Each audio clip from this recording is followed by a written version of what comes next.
Vous voyez toutes les lois qui sortent. murabona amategeko agenda asohoka Survivre maintenant va demander que nous ayons de l'argent. kugira ngo dushobore kubandanya tubaho bizosaba ko tuba dufite amafaranga. Qui comprend ça? C'était plus Nindatahura facile avant. ubwa mbere byari byoroshe. Il faut des constructions, il faut des terrains. Bikwiye ko haba inyubako habe amatongo. Si on avait des frères qui sont capables d'offrir, Iyo abatwari dufite bene data bashoboye kubitanga ce serait une très bonne chose. cyobaye ikintu ciza. Et vous priez pour vos fardeaux dans votre domaine. Kandi musengere n'imitwaro yanyu mwese mu gisata Nous avons ciwe. demandé, Twarasabye chaque personne va poser 10 fardeaux devant Dieu. Nous allons prier sur les fardeaux. On va prier seul sur les fardeaux personnels, comme ça a été enseigné. twarasabye ko umwe wese agira Et imitwaro rendant témoignage de cumi comment Dieu ashyira répond imbere y'Imana pour kandi ne umwe pas wese éteindre la akayisengera foi. hama kugira ngo dushinge intahe iby'Imana izoba yakoze Je kugira viens ngo de dushikore ku Mwanza. kwizera. Mvuye Mwanza. Les quelques frères qui ont été là sont drogués de prière, de parler au Père. Bene data bamwe bashoboye kuba bahari barayayuwe n'amasengesho.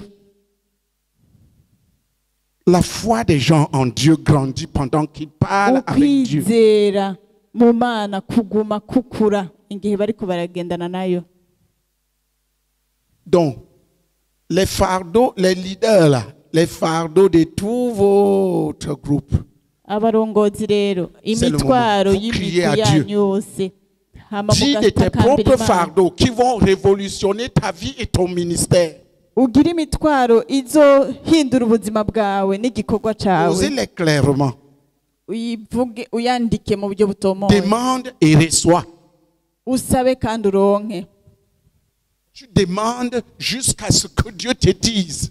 Urazosenga Si c'est quelque gutsinda chose à Imana faire, izokubwira. Si ce n'est pas bon, qu'il te dise ce n'est pas bon. Fais Niba plutôt ça. atari ico Imana izokubwira ko sico. Tu Ikubwira ati ahubwo ko demandes et tu reçois. Nous avons tous ces jours. pour ça. usabye uraronka. 10 pour toi-même et ta famille. Imitwaro 10 yawe ministère. n'umuryango wawe n'igikorwa cawe. Ceux qui sont de ce groupe, Abari muri uyu mugwi prenez leur fardeau. mufate imitwaro yabo. Les dirigeants de chaque groupe doivent avoir au moins Umurongozi w'umugwi 2 à wese 3 fardeaux de chaque des ategerezwa kuba afise principaux n'imiburi brebis. imitwaro 2 canke 3 y'abarongoye. Et criez à Umwe Dieu. wese agatakambira Imana. Et vous retrouvez ensemble, Hama muhure priant pour les frères et pour les musengera bene objectifs. data Il y a des n'intumbero. sujets. Hariho imitwaro Pour la bénédiction matérielle sur les frères qui donnent kubw'umugisha w'uburyo prioritairement. bw'ibintu kuri bene data batanga mu Pour la bwizigirwa. correction des cœurs de ceux qui ne donnent pas ou donnent. Kubwo gukosorwa kw'imitima kuri abo Irrégulièrement. badatanga mu bwizigirwa Ainsi de suite. n'ibindi. Nous sommes dans le jeûne, donc le Turi temps mu de prière. kwisonzesha ni ukuvuga umwanya wo gusenga. Et troisièmement, priez pour les objectifs de votre zone, les Icya gatatu objectifs ni financiers. ugusengera intumbero Qu'est-ce que vous devez z'ubutunzi atteindre bw'amazone yanyu, en termes intumbero de dons au Seigneur? mu byo mutegereza gutangira Imana. Criez à Dieu pour Mutakambira chacune de ces Imana. sommes. Umwe wese Prions premièrement. musengera ubwa mbere. On peut commencer par chaque 10 000. Umwe Seigneur, donne-nous le premier 10 000 de tel montant. urashobora guhera no ku Jusqu'à 10, vous bihumbi priez 10 ku mafaranga le angana premier ku 100, la mushaka. première 100, le Canke premier mukavuga 100 ngo 000, le deuxième 100 ibihumbi 000, ijana bya mbere, jusqu'à 1 ibihumbi million, 10 bya le kabiri, premier million, le deuxième million. gushika Si ku vous umuriyoni wa devez mbere, atteindre wa 1 million, kabiri. priez mushobora gushikira année. miliyoni myinshi. que Dieu Musenge opère des miracles musenge kugira ngo Imana ikore ibitangaza dans les vies des frères, mu buzima bwa bene data, dans vos propres vies, mu buzima bwanyu, accomplissement de ces plans. kubwo gushitswa kw'iyo migambi. Voilà comment nous allons fonctionner Uko pendant niko ce jeûne. tuzokora muri kuno Criez à kwisonzesha. Dieu. Mutakambira Retrouvez-vous dans Imana. vos zones et criez à Dieu Muhure mu mazone yanyu mutakambira Imana pour une révolution sur ce plan-là. kugira ngo habe impinduka muri ico Une gisata. révolution des cœurs d'abord, parce que quand les Guhinduka cœurs sont kw'imitima ubwa mauvais, mbere kuko imitima ari Dieu ne mibi peut pas marcher avec. Imana ntishobora kugendana nayo. Une révolution des cœurs d'abord. Guhinduka kw'imitima ubwa mbere. Et une révolution sur le plan des moyens pour servir. Parce que personne ne peut Guhinduka servir. On ne bwo sert mu pas buryo avec la bouche. bw'ubutunzi kugira ngo dushobore gukora kuko ntidushobora gukora dukoresheje Les umunwa diacres ne gusa. sont pas ceux qui travaillent avec la bouche. Ceux qui travaillent avec la bouche, ce sont les ministres de la parole. Abadiyakoni si abantu bakoresha umunwa, abakoresha umunwa n'abakora mu gisata Eux, ils cy'ijambo travaillent avec ça. ry'Imana. Abadiyakoni bakoresha Avec leurs mains, amafaranga, avec leurs possessions. bakoresha amaboko yabo, bakoresha ibyo bafise. Quand on a des diacres Ufise abadiyakoni qui sont pauvres, bakenye,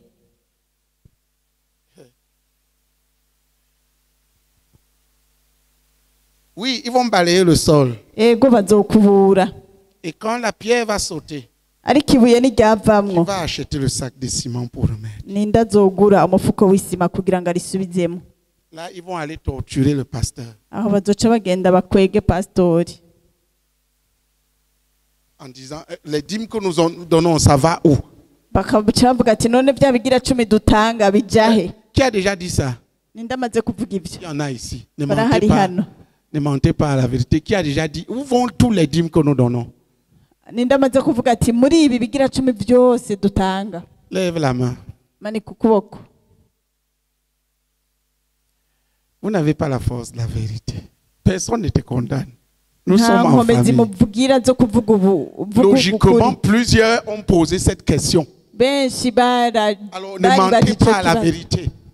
Qui a déjà dit, mais où vont tous les dîmes que nous donnons Ninde amaze kwibaza ati Nous mbega donnons ibigira ubu. 10 byose dutanga bijahe? devant les problèmes? Imbere y'ibibazo bina. Lève la main. Manika Très ukuboko. bien, c'est plus honnête. Tu as déjà dit, frère. Lève la main Mwene au nom de data Jésus. uramaze kubivuga, manika ukuboko. Levez les mains. Ceux qui ont déjà dit ça. Mais où Abamaze tout ce que nous kubivuga. donnons comme dîme. Levez les mains. Ibyo C'est dutanga byose logique. nk'ibigira 10 C'est bijahe? humain. Ni ibintu bisanzwe n'ibintu La byumvikana. question c'est, Ikibazo ni uko êtes-vous biblique? mbega muraraba muri Bibiliya, D'abord, dans la CMCI, muri CMCI les serviteurs de Dieu ne prennent pas ce qui leur est dû. abakozi b'Imana ntibaronka ibyo bateza kuronka, Allez ensuite les torturer. hama mukaca mugenda mukabasugereza. C'est vraiment criminel. N'ubwicanyi. C'est des gens qui sacrifient leur vie. N'abantu batanga ubuzima bwabo bwose. La première chose, les dîmes, c'est combien? Icyambere ibigira 10 bingana gute? C'est combien de millions? Ibigira 10 bingana gute? Il faut se poser. Vous devez avoir ces réponses quand les gens vont les poser. Les dîmes, là, Mutegerezwa kuba ce qu'on mufise dit izo là, c'est nyinshi. combien? Ayo ivyo bigira 10 muriko murabaza C'est ni vraiment bingahe? combien? Ni angana gute? Si le pasteur mange normalement, Iyo pasiteri afunguye nk'uko donc bisanzwe normalement dans une maison, akaryama mu nzu Comme quelqu'un qui nk'uko travaille, il va bisanzwe rester nk'umuntu combien? akora, hacasigara ngahe? tu comprends ce que je suis en train de dire? Ninde atahura ico Donc c'est ndiko ndavuga? ridicule. De Rero poser ni même ces ibintu questions, c'est juste biteye ridicule. isoni kubaza C'est ne ico pas kibazo connaître la bigira. Bible et la Ni vision de Dieu des ukutamenya choses. ico birivuga Deuxièmement, n'intumbero la y'ishengero. question Icya qu'on pourrait kabiri, poser, ikibazo wobajije, c'est bibliquement, à quoi servent les dîmes? mbega ibigira 10 bikoreshwa iki? Turavye ico birivuga. Bibliquement, à quoi doivent servir les dîmes? Mbega turavye ico offrandes. birivuga, ibigira 10 biteza gukoreshwa iki? Ibigira 10 n'amashikanwa. Est-ce qu'on a déjà posé cette question ici? Mbega iki kibazo kirabazwa hano? Question dans cette réunion? Mbega déjà iki posé kibazo cette question. caramaze kubazwa muri no koraniro? Bien, dites-moi, Mbwira, à quoi servent les dîmes et les offrandes? ibigira 10 n'amashikanwa biteza gukora Si iki? on doit les orienter comme Dieu veut, Hamwe Ça tugerageje sert à kubiha quoi? intumbero nk'uko Imana ishaka, bijeje gukora iki?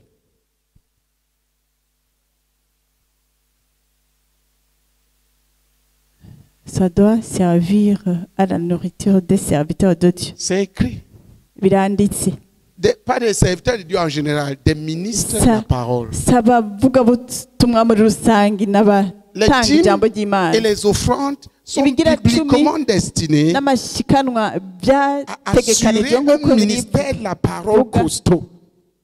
kuraba Parce que quand gucungera kw'igikorwa les- cy'ijambo ry'Imana kiriko les gikorwa mu buryo porte-paroles de bwagutse Dieu sont troublés par des besoins normaux. igihe rero abavugabutumwa basugerejwe n'ibyo Le bakeneye bya ministère de la misi parole va yose décliner. igikorwa cy'ijambo kizoba Ils nourrissent gito les gens spirituellement. bagaburira Ils abantu mu doivent buryo être nourris bw'imwemu par les gens.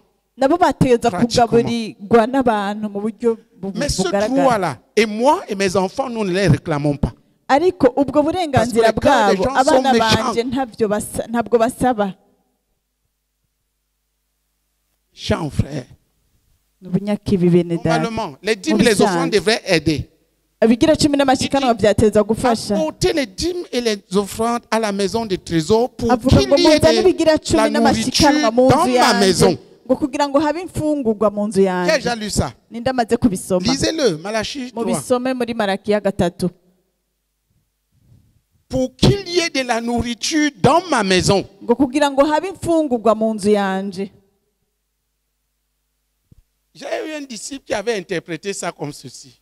ndafise umwigishwa yari yabihaye insiguro nk'iyi C'est-à-dire, les gens apportaient les dîmes et on achetait beaucoup de nourriture et tout le monde mangeait. ni L'église ukuvuga était abantu devenue un bazana ibigira restaurant. cumi hama baca bagura imfungurwa bose bafungure ishengero ryari ryarihindutse nk'inzu y'uburiro C'est une interprétation de la lettre qui tue. ni ukuvuga ngo yari yabisiguye mu ijambo ku rindi nk'uko byanditse Bien sûr, lui-même il mangeait une grosse part. ego nawe nyine yarafungura neza Mais de quoi il s'agit? ariko bisigura iki La nourriture dans la maison de Dieu, c'est quoi? imfungurwa mu nzu y'Imana C'est une ni maison iki? spirituelle. ni inzu y'imwemu La nourriture spirituelle, c'est quoi? Bibliquement. imfungurwa z'imwemu ni iki nk'uko biri bivuga C'est quoi? bisigura iki Mais frère, vous ne savez pas, bene data ntabyo muzi c'est le ministère de la parole. ni igikorwa cy'ijambo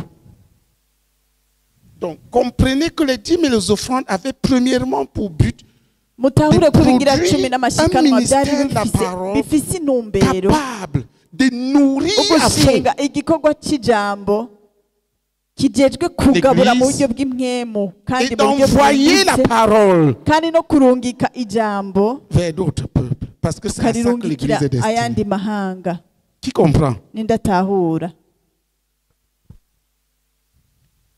Bien. Quand nous avons igihe tuvuze à igihe Bujumbura, nous twavuga avons établi un système. i Bujumbura twarashinze Les ikintu pasteurs devraient avoir avec leur église 60%. abapasiteri 40% bateza kuba devraient bafise aller amashengero yabo dans ibice la mirongo mission. itandatu C'est à peu près de kw'ijana temps en temps ce qui est appliqué quand eux-mêmes ils ne reviennent pas pour tout rafler encore. ayandi akaja mu gikorwa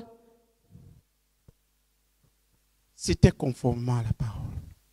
twabikoze twisunze ijambo Mais personnellement, je ne conseille bien ceux de mes enfants qui ont appelé qu'ils produisent des grosses églises pour qu'ils n'aient pas les maux de tête. Parce que les dîmes et les offrandes des frères ne sont pas faciles à manger. Je parle en connaissance de cause. J'ai dit, mvuze yuko quand tu as servi Dieu et servi les hommes comme je l'ai fait et comme je le fais, igihe ukoreye Imana ugakorera abantu nk'uko nabikoze kandi nk'uko nkibandanya ndabikora tu vas te rendre compte que manger les dîmes et les offrandes des frères, ça donne la diarrhée. uzosanga kurya ibigira cumi n'amashikanwa bigutuma kurwara mu nda Les gens te font revomir ça. abantu montrent combien tu es bazotuma inutile. ubidahwa Qui comprend ce que je suis en train de dire? ndatahura icyo C'est ndiko pour ça que ndavuga j'équipe mes enfants nicyo gituma mfasha abana banje qu'ils demeurent battants. bagume bifasha Qu'autant que bigwanako possible, ils ne dépendent pas. ntihagire uwo Mais ce n'est pas ce qui est bahanga mu bibliquement kubaho normal. kwabo ntihagire uwo baraba mu Ce n'est kubaho pas ce qui kwabo est bibliquement normal. Et je veux que vous compreniez ça. ibyo ngomba ko mubitahura C'est vous qui devez répondre désormais à de telles questions. ni mwebwe Où va mwateza l'argent des dîmes? kwishura D'abord, ivyo posez la bibazo. question. C'est combien? Mbega ayo Un pasteur mafaranga normal. ajahe? Si vous avez un mubaze pasteur uti comme moi, là, mbega ayo mafaranga angana gute mufise nka pasiteri nka jewe si je dois manger normalement, yaba nofungura nk'uko comme j'ai ntegerezwa appris à manger à Douala, nk'uko nize gufungura idwara un coup de dent, tiens, nkahekenya rimwe gusa vos dîmes là, c'est fini. ajya amadime yanyu aba yobaheze C'est terminé. Je donne un coup de yobaheze dent. mpekenya rimwe gusa bijya bigira 10 biba biheze. Donc quand les frères disaient, c'est combien? Igihe bene data bavuga ngo ama ibigira 10 ngo ivyo dutanga nangahe.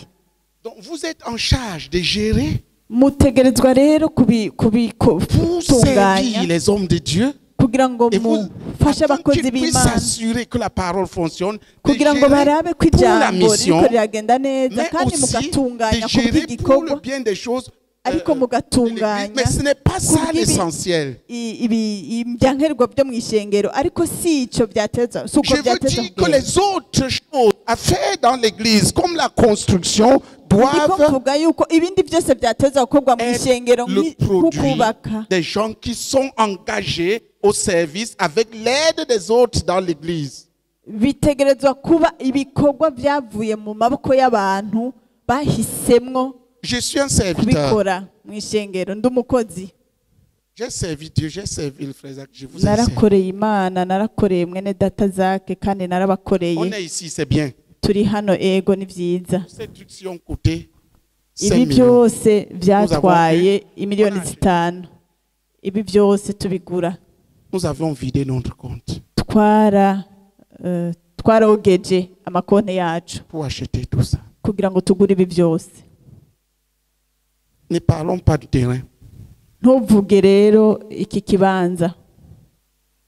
Pour produire des serviteurs, on est d'abord un serviteur kugira ngo enragé. uzana abandi gukora nawe uteza kubura umukozi akora. S'il fallait attendre les dîmes et les offrandes des frères, aujourd'hui, uno munsi imaginez ce que ça aurait coûté. uno munsi byari kuba bimeze gute. Nous ne pouvions pas. Ariko ntitubishaka. Donc vous avez à gérer rero mutegerezwa gutunganya en y mettant le maximum.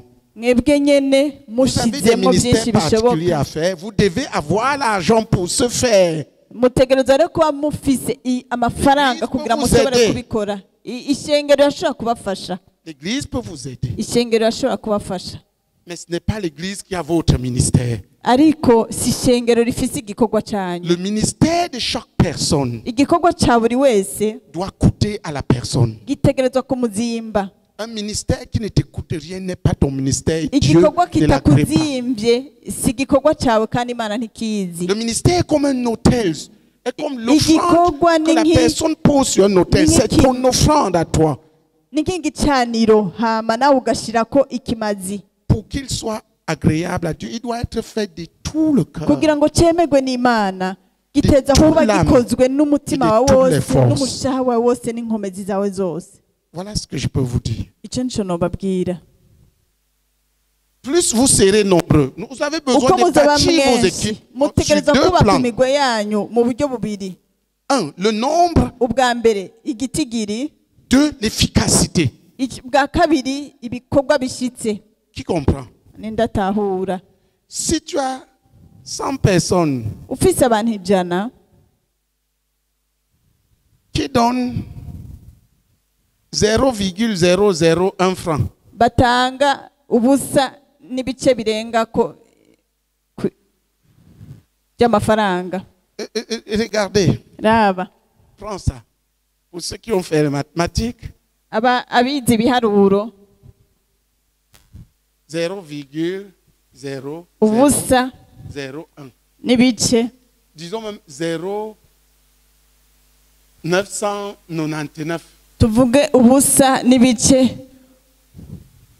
ou mettons 0,100. n'ibice 100 ku miliyoni. Tu multiplies par 100. ucugwiza n'ijana nyene. Ça te fait 100 0, ucuronka ubusa 100 n'ibice birenga ku busa nyene. 100 0. Kuvuga ubusa 100. Il ne faut pas que le nombre de personnes soit la multiplication des zéros. Ntibikwiye ko aba bantu baba ukugwizwa k'ubusa Parce qu'on ne peut servir qu'avec ce qu'on a. kuko ntushobora gukoresha ibyo udafise. Qui comprend ce que je suis en train de dire? Nidatahura icyo ndiko Vous ndavuga. devez prier pour avoir de l'argent pour servir. Mutegereza gusenga kugira Et je ngo veux que vous le muronke demandez amafaranga pendant kugira ce ngo jeûne. mukore kandi shaka ko mubisaba muri kuno kwisonzesha.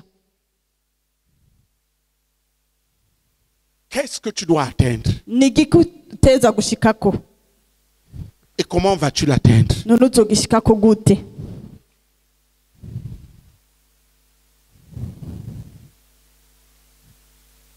Dis-nous.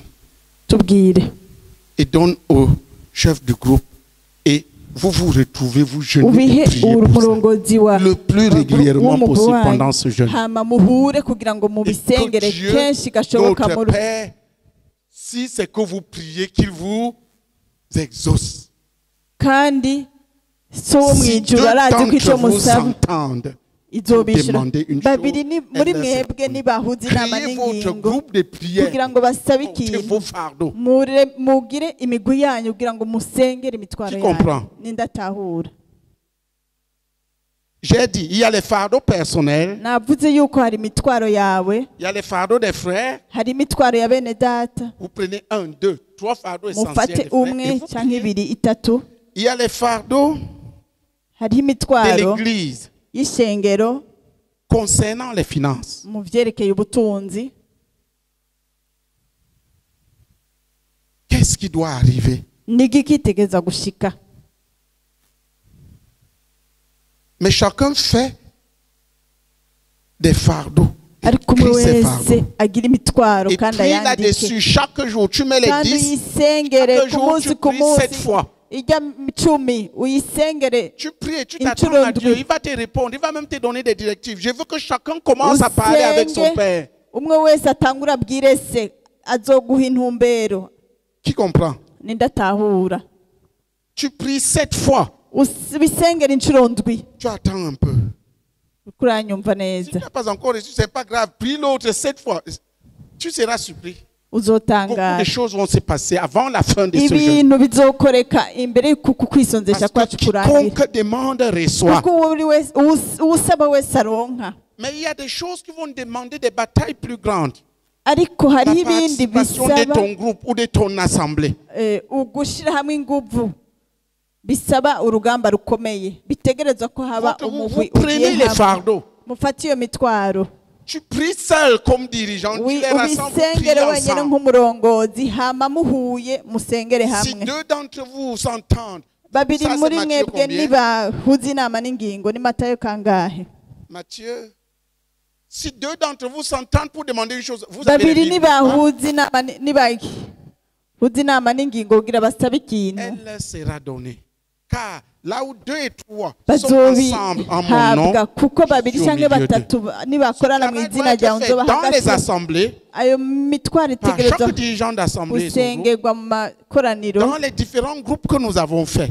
cyangwa imigwi itandukanye Et frère, on twakoze. verra ces années-ci. Bene data muzoraba uno mwaka uyu Attendez, turindire on gato verra si l'histoire ne va pas changer. muzobona yuko inkuru idahinduka. Regardez, nous avons 2 jeunes partiels de 40 jours. C'est pour crier. turafise ukwisonzesha kubiri kw'ibice bice ni Vous kugira ngo portez dusenge particulièrement le fardeau que nous avons pour l'œuvre. mwikoreye imitwaro mufise ku bw'igikorwa. Quel est le but financier? Mbega intumbero yo mu buryo Commencez le bw'ubutunzi but financier pas en rêvant sur vos propres problèmes, sur qu'est-ce que cette église, avec 40%, va investir dans les nations. Si vous mbega voulez, iri shengero niryakoresha faites ça. ibice 40% bisanzwe parce que bifise Dieu rizomara iki mu répond aux gikorwa prières qui servent à son royaume. kuko imana yishura amasengesho Quand une ajyanye église n'ubwami prie, bwayo. quand une église prie centrée sur elle-même, Igihe ishengero riko elle a rirasenga peu de résultats. ryirabisha ko hari Mais quand elle prie, hari ivyamwa Dieu bike sur le royaume de Dieu. Le Ariko royaume de Dieu, basenga, c'est que bahanze c'est de faire amaso de iby'ubwami toutes les nations bw'umwami. des disciples, la conquête des bw'umwami nations.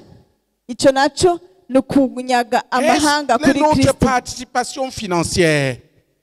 Oh Dieu, que ce soit ainsi Ewe avec Mana, 40%. L'église va trouver là la force. Ce qui fait la force de l'église de Bujumbura, c'est Ishengero rizoronka l'investissement dans les nations. ikigize inkomezi ry'ishengero ry'i Bujumbura Dans la conquête. ni ugushinga amafaranga yabo mu kunyaga amahanga. Mais chacun d'entre vous ariko umwe wese muri doit mwebwe avoir l'objectif de connaître une révolution sur le plan des revenus. ategerezwa kugira En vue de l'investissement dans le intumbero yo royaume. kubona mu butunzi bwe bihinduka kugira ngo ashinge imitahe mu bwami Tu as bw'Imana. compris? Ndatahura. Dans les sujets que tu fais, il y a Mu les mitwaro sujets ugira prioritaires.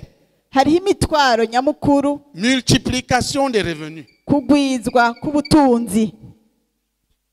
Quand je regarde certains d'entre vous, on devrait même dire par 10.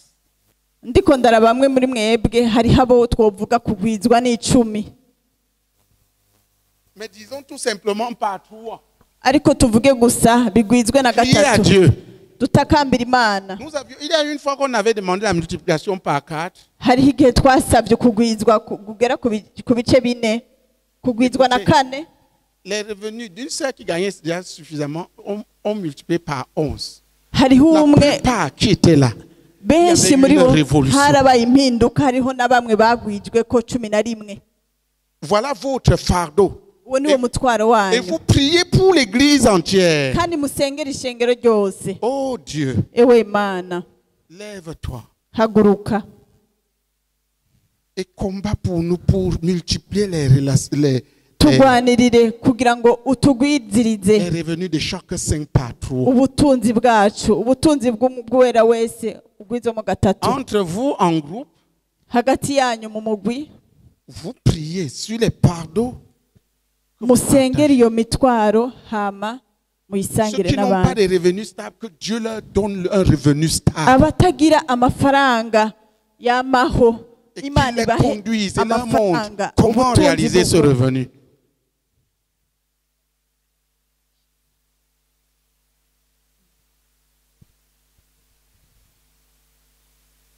Le plan, c'est quoi? Intumbero ni iyihe? Mhm.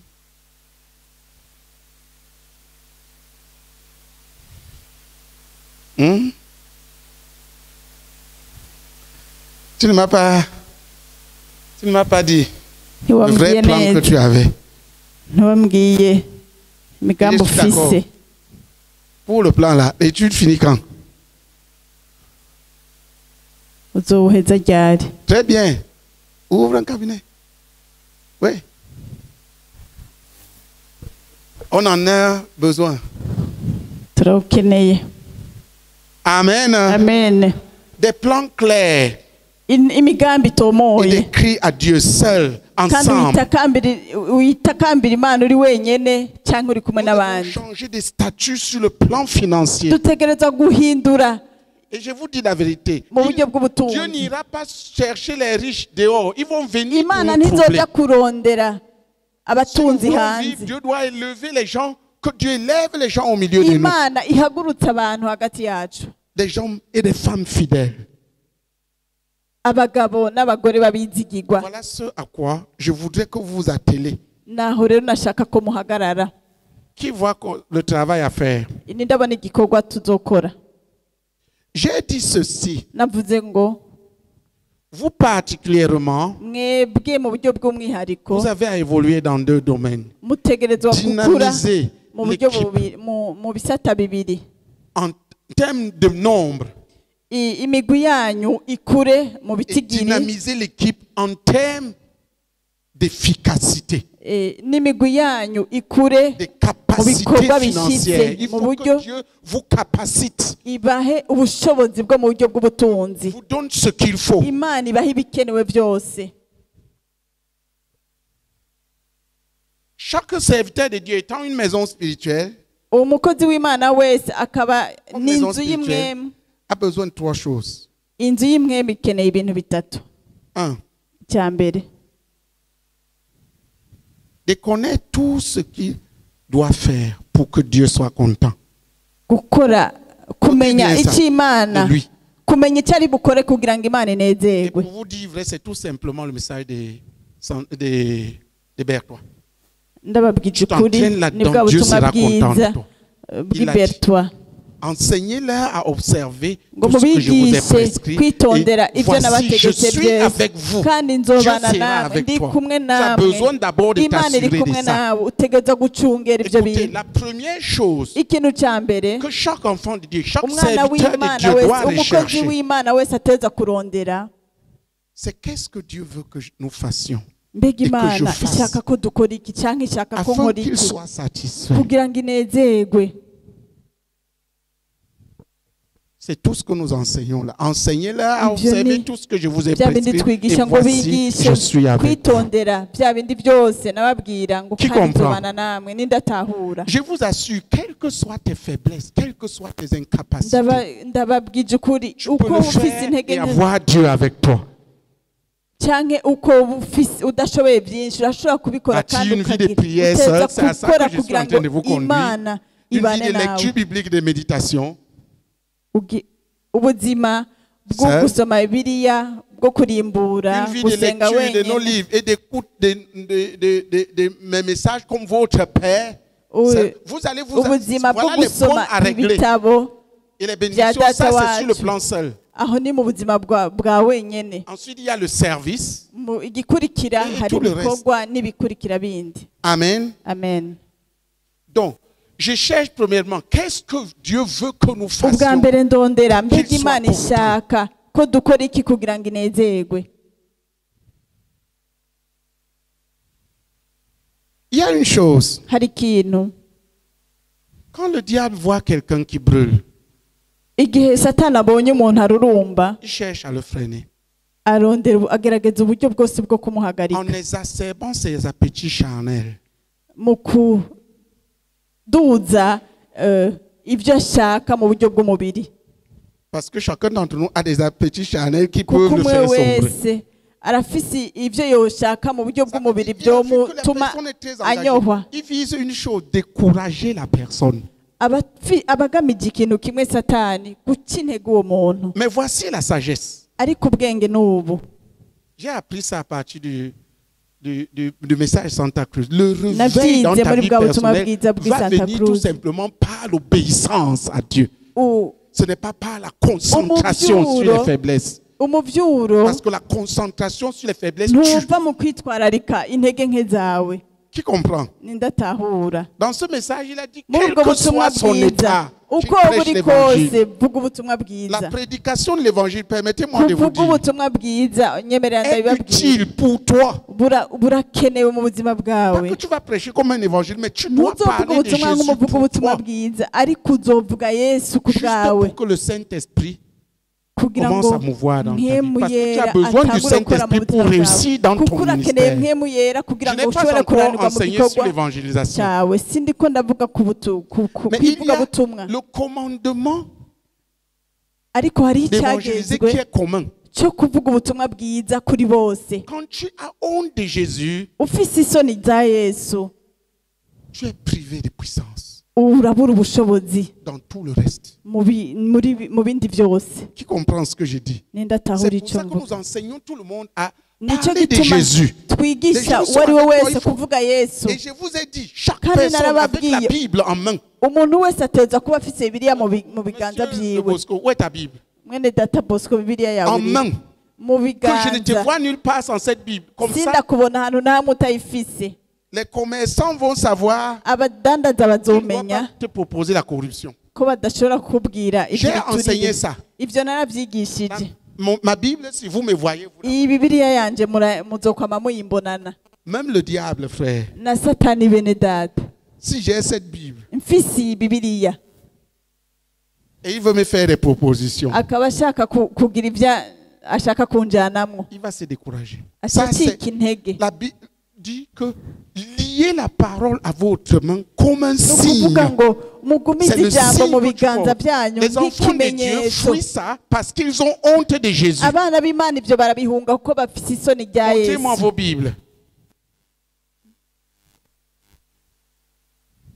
Porte en main, iyo biri urayigendana mais elle est déjà vieille, frère. ariko irashaje mwene data. La façon que ta Bible dit comment est ton Dieu. ibibiriya yawe ingene isa Bible, niyo ivuga iyo mana yawe ingene imeze. Quand la Bible est vieille comme Méthusalem, iyi bibiliya yawe ishaje nka Metusalemu. Change au moins la couverture. Hindura igifuniko Où est cyayo. ta Bible? Bibiliya yawe irihe? Oui, c'est ça le pasteur Nyomboy. Aba bapasitori Lève-toi là. va hasi. Ton Dieu doit être un peu petit. Imana yawe ishobora kuba iri nto.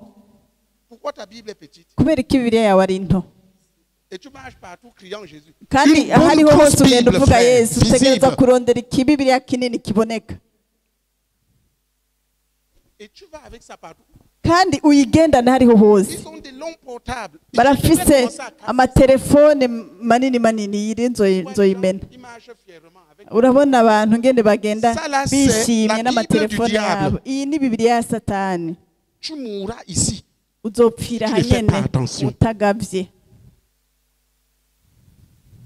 Dieu a donné son portable. Imana yaratanze itelefone yayo. Et regardez. Raba. Comment tu vois ma Bible ici? Ubona gute bibiliya yanje? Hein? C'est ça. Nivyo. Imaginez. Ibaze. Je pars dans un bar avec ça. Ngiye mu kabare ndayifise. Si quelqu'un te pose la question, Umuntu akubajije ikibazo. est-ce qu'un croyant peut entrer dans le bar? Mbega umukizwa ari uwizera arinjira mu kabare. Dis-lui, crois, va seulement là-dedans avec ta Bible en main. Mubwira uti niba ubyizera genda na bibiliya yawe. Ugendeyo na bibiliya yawe. J'entre avec ça. Ninjira ni bibiliya. Ils vont te jeter dehors. Baca injira na iyo bibiliya baca baguterera hanze. Les gens n'arrivent pas à parler de Jésus parce qu'ils ont honte de Jésus. Abantu Et ça, ntibashobora kuvuga Yesu c'était ko censé bamaramanzwa na briser ça. Yesu. Iki rero Frère, kihari tu kugira comprends? ngo gisambure Tu ico. as ta Bible en main où que tu ailles. Fata bibiliya yawe aho uja hose. Là où on n'accepte pas ta Bible, que tu ne sois pas là-bas. Aho batemera bibiliya yawe ntuzubemwo. L'endroit où la Bible n'arrive pas, c'est en enfer. Ahantu bibiliya honyine itaja ni mu muriro. Mais la Bible arrive là-bas, la partie du jugement arrive là-bas. Ariko bibiliya izojayo biciye mu rubanza. Qui a saisi? Ninde yatahuye? C'est pour ça qu'il y a les commandements. Celui qui a honte de moi. Nico gituma hari cyagezwe ngo J'aurais honte de lui devant mon Père. Ça veut dire que tu zo vas pas kunyatura crier, imbere oh y'abantu. papa, au nom de Nanje Jésus, nzogira tu es isoni zo limité. kumwatura imbere ya data. Qui comprend?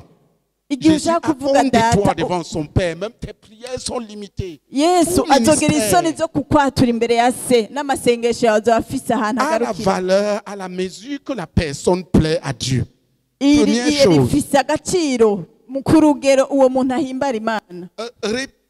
Réponds à la question. Ishuri iki kibazo. Qu'est-ce que je dois faire pour plaire à Dieu? Mbega nokora iki kugira ngo mpimbare Imana? Nous sommes des maisons de Dieu. Turi inzu y'Imana. Toute maison s'est bâtie comme ça. Inzu yose yubaka uku. Le premier, qu'est-ce que Dieu veut? Mbega Imana ishaka iki? Qu'est-ce qu'il nous commande de faire? Mbega dutegeka gukora Je iki? travaille à grandir. Ntegereza gukora c'est le kugira ngo premier besoin. mpure. Icyo nico gikenewe cya mbere. Deuxième moment, Icya kabiri,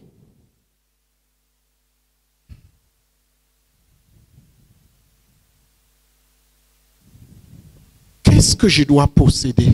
mbega ntegerezwa kuba mfise iki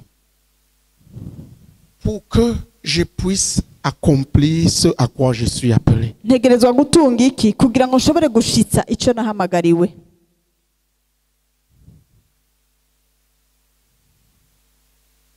Ici, Hano il y a les biens spirituels. aha hari ibyankenerwa byo mu buryo bw'impwemu.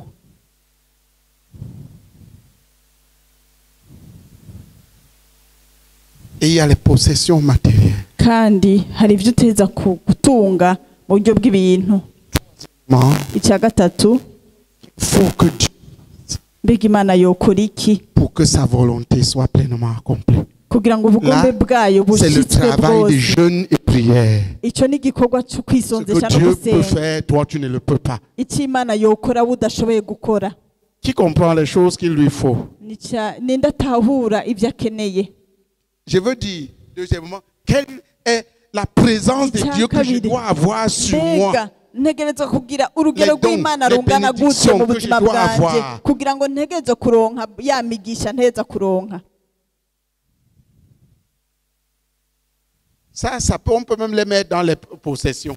Ibyo twonabishyira ndetse mu byo umuntu ateza kuba Et atunze. ensuite, qu'est-ce que Dieu lui va réaliser? Hama hari ikindi kintu mbega Parce que Imana Dieu yo seul izokora peut iki? Et je me mets à crier. Icyo kintu cyonyine Imana yonyine ariyo Vous ishobora avez gutanga besoin de cyantangura crier et de gusenga. travailler pour posséder ce qu'il faut. Nicyo gituma mvuga En ni termes de gusenga no caractère, gukora kugira ngo turonke ibikenewe Et en Mon termes de yifato. possession matérielle. no mu byo duteza kuba dutunze mu buryo Et en bw'ibintu termes de puissance spirituelle. no mu bushobozi bw'impwemu. Qui comprend? Nindatahura.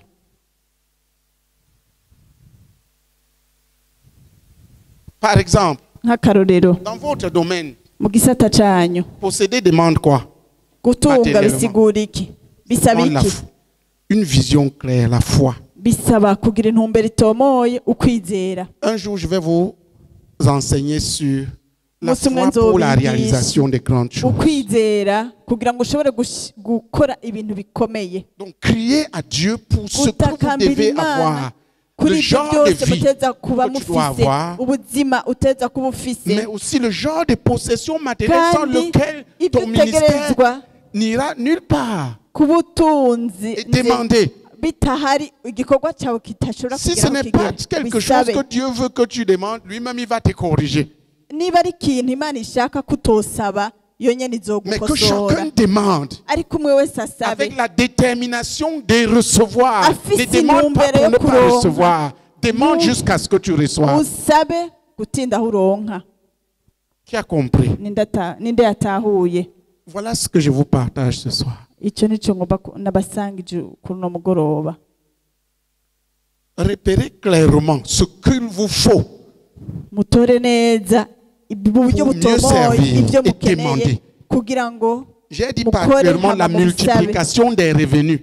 Ubwa mbere mu buryo bw'umwihariko navuze ukugwizwa ko mu buryo bw'ubutunzi amafaranga uteza kuba ufise. Je suis obligé Ntegerezwa de conduire même certains missionnaires à travailler. kurongorera abamisiyoneri bamwe Je suis un bamwe père. gukora kuko Je ne peux pas les voir mourir de faim. ndi umuvyeyi wabo, sinshaka kubabona bicwa n'inzara À cause des moyens. kubera yuko batagira uburyo. Je suis allé là, je les ai orientés. Vous faites comme ça. Naragiyeyo ndabaha je l'ai fait. intumbero y'ingene bokora kuko narabikoze, Mais ça va diminuer quelque chose de l'efficacité. Qui comprend ce que je suis en ariko hari train de icyo dire? bizogabanya muko bari basanzwe bakora. Et vous? Namwe none Voilà. Donc, devenez, fortifiez-vous en nombre mwikomeze mwigwize mu bitigiri et en capacité. Que Dieu vous no mu capacite. bushobozi. Imana ibahe ubushobozi. À cet effet, il est quelle heure? Ubu n'igihe ni sangapi? Hein?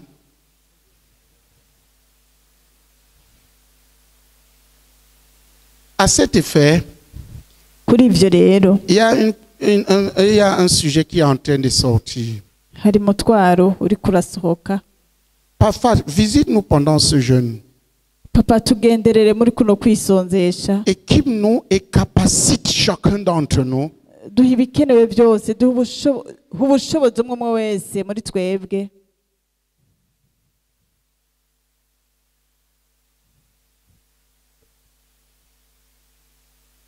pour répondre aux besoins kugira ngo ashobore des kwishyura ibikenewe individus. Ici, c'est le byose, ministère. Pour répondre aux besoins de son ministère. kugira ngo C'est-à-dire du service qu'il doit rendre. ashobore gukora ibikorwa l'église. byose ateza gukora mu gisata ciwe, Pour répondre aux besoins de son ministère et des populations avec plus d'efficacité, de abikore puissance et d'impact neza pour le kandi royaume. mu bushobozi kubwe ubwami. Qui comprend? Que Dieu équipe chacun d'entre nous. Imana igendere buri wese muri twebwe Et le capacite, lui donne les capacités qu'il faut. ubushobozi bukwiriye pour produire plus d'impact par son ministère. Akore neza mu gikorwa ciwe gusumba uko yahora. Levons-nous et prions. Bahasi dusenge. Prie pour toi-même. Wisengere. Prions. Dusenge. Seigneur, visite chacun d'entre nous et laisse perdre pendant ce jeûne. Visite chaque saint.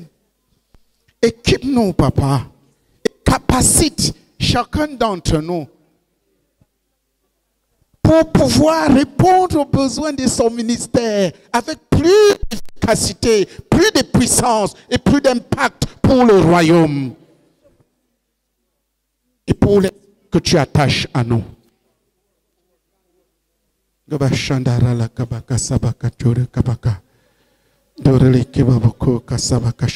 Prie 7 fois. Dieu, équipe-moi. Et capacite-moi pendant ce jeûne.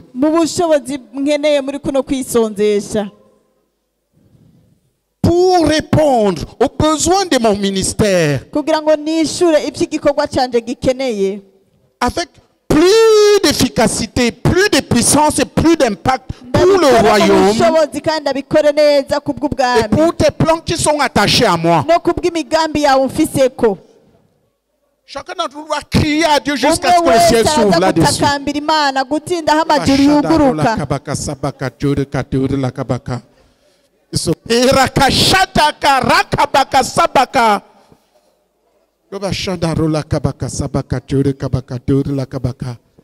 Insiste, je répète le sujet pour que vous le reteniez bien. Que Dieu t'équipe. Ça parle du travail intérieur. Et qu'il te capacite. Ça parle des capacités que tu dois avoir pour réussir. Des puissances. Qu'il t'équipe et qu'il te capacite pour servir avec plus d'impact dans ton ministère.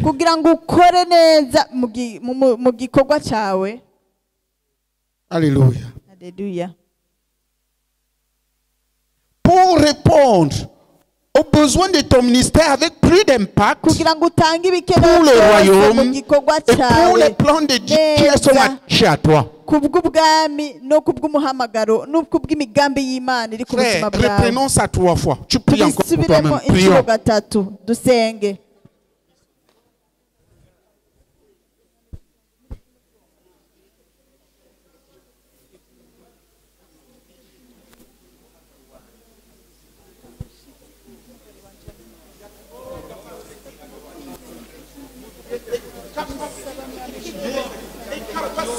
Seigneur, pour répondre aux besoins de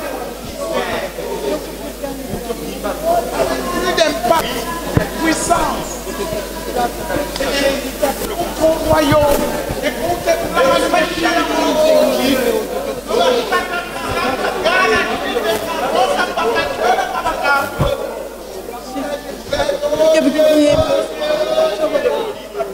Dieu visite,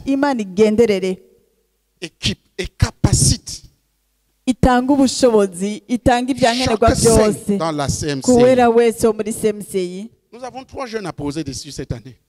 Tuzoshiramwo ukwisonzesha gutatu. On va voir si l'histoire ne change pas. Muzoraba ko inkuru idahinduka. Alléluia. Alléluia. Que Dieu visite. Imana igenderere. Équipe, c'est-à-dire traite la personne.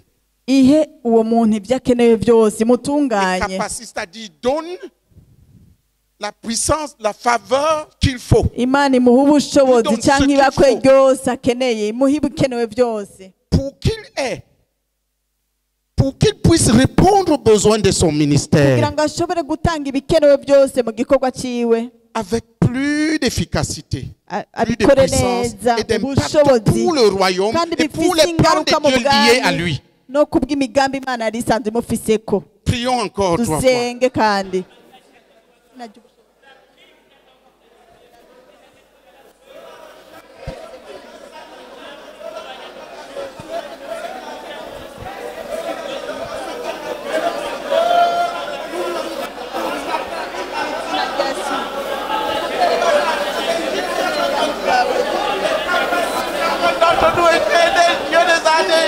présent. Oh Dieu. Pour répondre aux écoute. umviriza Dieu avait répondu. imana yanyishuye Il m'a dit qu'il accepte notre prière, mais nous devons continuer. Chacun d'entre vous ici doit continuer à prier là-dessus. imbwiye ko yemeye isengesho ryacu ariko au moins dutegerezwa 7 fois. kubandanya Pour dusenga lui-même et pour les frères. ku munsi n'imiburiburi inshuro ndwi kubwiwe Applaudissons no pour kuri Jésus. bene data dukomere amashyi mwami yesu Ça, c'est kirisito une réponse de groupe. iyo ni inyishu y'imana Frère, Dieu va agir. bene data imana izokora Dieu doit nous élever. imana izotuduza Nous vivons pour ses plans. Et si tu n'es pas Kubw'intumbero- encore le cas pour toi, règle-toi pour ça. Il y a de l'argent à prendre. Dieu nous a promis dans cette ville 5% imana yaratwemereye des muri kino revenus de cette ville gisagara à mettre dans le royaume. ibice bitanu Faut ku bien qu'on les ijana prenne. by'amafaranga ya kino gisagara bizinjira mu bwami vous êtes à bwawe la dukwiye ko position qu'il tuyakira faut. kandi muri Montrez kibanza à kibereye l'église que Dieu peut bénir. mutwereke ishengero ko imana Priez à ishobora Dieu. guhezagira dutakambira imana Que Dieu équipe, que Dieu visite. imana Change de igenderere partenaire, prions hindure encore. musengana Que Dieu dusenge visite, imana igenderere équipe et itange capacite ibikenewe chacun byose d'entre nous pour umwe répondre wese ibyo aux akenewe besoins de son kugira ministère ngo atange ibikenewe byose mu gikorwa akora avec plus d'efficacité, de puissance et d'impact pour le abikora royaume et neza mu pour les plans de bushobozi Dieu qui sont bw'ubwami attachés à lui. n'imigambi y'imana iri ku buzima bwiwe Prions ensemble. twese dusenge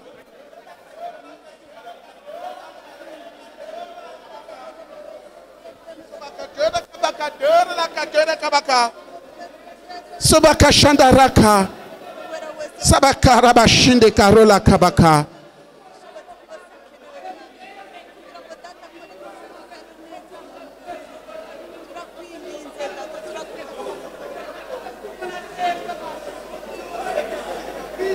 Alléluia. haleluya Qui a saisi le sujet? ninde yatahuye umutwaro yawucakiye Priez sur ce premier sujet-là 7 fois musengere uwo mutwaro wa mbere inshuro chaque jour. ndwi Pour toi et pour les frères. Ça veut dire au moins 14 musengere na fois. bene data Amen. amen Il faut que Dieu s'élève bikwiye ko imana ihaguruka pour nous équiper, c'est-à-dire faire de nous les personnes qu'il faut. imana iduha ibikenewe byose ni ukuvuga itugira abantu Et nos babereye capacités, c'est-à-dire mettre à notre disposition tout ce qu'il faut. imana iduha ubushobozi bwose Capacité dukenewe qu'il faut.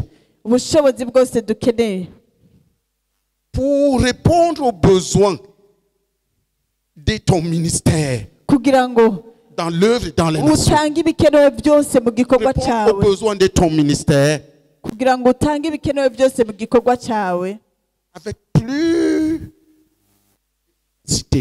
de puissance et plus d'impact pour ubikore le neza mu royaume bushobozi kandi bifise ingaruka mu bwami et bw'imana pour les plans de Dieu no attachés à ku toi. bw'imigambi y'imana ku buzima bwawe Qui croit qu'il y a des plans de Dieu attachés à lui? ninde yizera ko hari imigambi y'imana ku buzima bwiwe Très bien.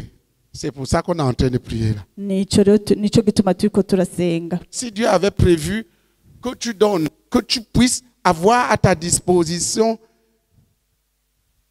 10 millions niba et tu imana yari as 10 000, yategekanije ko utegerezwa kuba ufise imiliyoni 10 ukaba ufise ibihumbi les 10 dimanches, nous allons nous lever pour libérer les captifs. C'est ça, nous allons libérer les iminsi plans de yose Dieu. ya mungu Vous allez voir. tuzokwama J'ai commencé en duhaguruka Tanzanie. kugira ngo tubohoze ubwo bushobozi muzoraba On a commencé à libérer les plans de Dieu emprisonnés dans les airs. En twaramaze fait, on avait gutangura commencé déjà. kubohoza imigambi y'imana ibohewe Le diable mu burera combat une seule chose. satani agwanya ikintu Que les kimwe plans de Dieu liés à toi ne s'accomplissent pas. ko imigambi D'abord, y'imana que toi, tu n'y igufise ko crois pas. itigera ishika kandi ubwa mbere ko wewe Deuxièmement, utanabyizera que si tu crois même, tu sois frustré.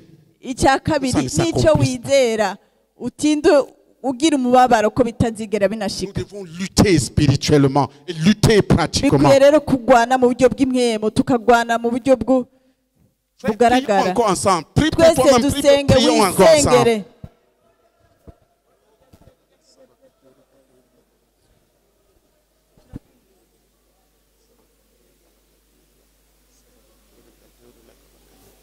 Sobakachore katore la kabaka sabakachore kabakatore la kabaka sabakachore kabakatore la kabaka. Sobakachore katore la kabaka sabakachore kabaka. Duru la kabaka sabaka jure kabaka duru la kabaka sabaka jure kabaka duru la kabaka sobaka jure kaduru la kabaka sabaka jure kaduru la kabaka sabaka jure kabaka duru la kabaka sabaka jure kaduru la kabaka sobaka jure kaduru la kabaka sabaka jure kabaka duru la kabaka. Alléluia. Alléluia. Qui a saisi? Ninde yatahuye? Quelle heure? Il est temps? Harageze. Hein? Non, mais où sont-ils? Dites-moi. Il est temps? Il est? Vous arrêtez à quelle heure? Eh bien, vous êtes pressé? Okay. Puisque c'est régulier, c'est bon. Alléluia. Alléluia. Prions pour que nous allons élever un autre sujet. Écoutez, ne dites pas Seigneur, dites Papa. Je vous ai dit que le meilleur protocole d'entrer chez Dieu, c'est Papa. Alléluia. Nous allons encore demander, Papa, visite-nous pendant ce jeûne. Papa, et équipe-nous. En tant qu'individu et en tant que communauté, pour jeûner et prier ensemble avec plus d'efficacité, de puissance et d'impact pour le royaume et pour les plans de Dieu liés à nous dans ce pays et dans cette région. Il faut bien lire, n'est-ce pas? Le premier sujet est bien pris. Papa, visite-nous pendant ce jeûne et équipe-nous. Équipe-nous et capacite-nous en tant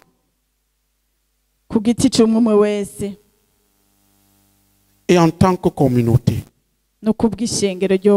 pour répondre aux besoins.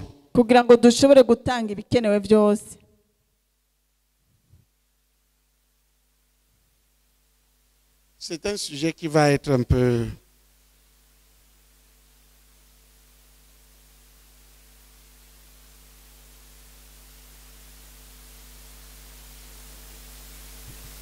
pour répondre aux besoins des individus, des populations,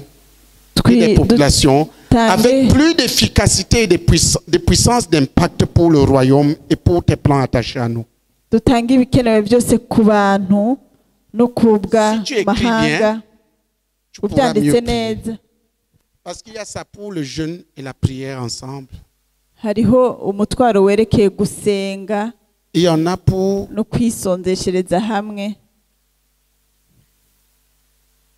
l'évangélisation.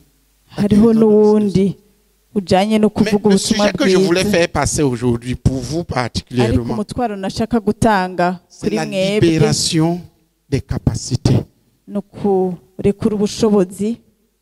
et des personnes. Je crois qu'on n'a plus le temps pour que je continue. Amen. Crier à Dieu, le premier est la crie à Dieu chaque jour, 7 fois pour toi-même. Et sois attentif aux choses que Dieu va te dire. Et pour les frères, il nous faut être les gens qu'il faut pour la réalisation des plans de Dieu. Ne dis pas, moi je suis terrible. Est-ce que quand David a enceinté la femme du soldat qui était sur le front et il a tué le soldat, il était quoi? Il n'était pas terrible.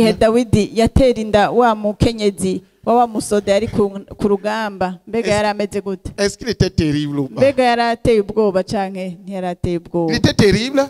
Oui ou non? Nico. Mais c'était un homme de Dieu. Prie parce qu'il n'était pas sur le terrain. Quand les gens se retirent du travail de Dieu, ils périssent. Tu comprends? Le premier péché n'était pas là. Le premier péché était de ne pas aller en guerre. Va en guerre avec nous et tu te préserveras. Qui comprend? utujane ku rugamba Si tu as natwe échoué 1000 fois, niba warananiwe inshuro tu igihumbi es un saint qui est tombé 1000 fois, relève-toi 1000 uri fois. umuwera yaguye inshuro Avance. igihumbi Sois usubire plus dur. ubyuke inshuro igihumbi hamutera imbere Et que Dieu augmente tes ukubite capacités. rwose imana ikongera Dis à ton ubushobozi frère, bwira mugenzi Dieu wawe t'équipe et tes imana capacités uguha ibyo pendant ce ukeneye jeûne-ci byose igihe ububasha bwose ukeneye muri kuno pour kwisonzesha répondre à tous les besoins de son kugira ngo ministère, utange à tout ce ibikenewe que ton byose mu ministère va te gikorwa demander, cyawe iki mu gikorwa cyawe kizogusaba cyose avec plus d'efficacité, de neza puissance mu et d'impact. bushobozi. Certains d'entre nous ont besoin aussi de prier que Dieu ouvre leurs yeux pour voir ce bamwe qu'ils muri doivent twebwe faire pour bakeneye atteindre gusenga certains kugira ngo revenus imana et ibugure mieux servir. amaso kugira ngo babone icyo bari bukore kugira ngo bashikire ayo Ne regarde mafaranga pas le frère aîné, ne dis pas le frère aîné va me donner bakeneye kugira ngo combien. Zéro. Le frère aîné, c'est zéro. nturabe mwene data rene none Si tu es ton couvrier, tu dois lui apporter. niba uri uwo mukorana igikorwa utegereza Demande à ton voisin, tu as kumuzanira apporté quoi au frère aîné? ubaze uwo mwicaranye uti mbega Nous sommes ses wazaniye iki serviteurs. mwene data Demande-lui. mubaze Qu'il t'équipe et qu'il te capacite iguhe ibyo ukeneye iguhe n'ububasha bwose ukeneye pour les besoins de ton ministère. kubwo iby'igikorwa cyawe gikeneye C'est toi qui dois répondre aux besoins de ton ni wowe ministère. utegereza gutanga ibikenewe byose mu gikorwa cyawe. Qui a compris? Ninde yatahuye? Alléluia. Haleluya. The Lord bless you. Mwama guhezagire. Merci d'être venu. Wakoze kuza.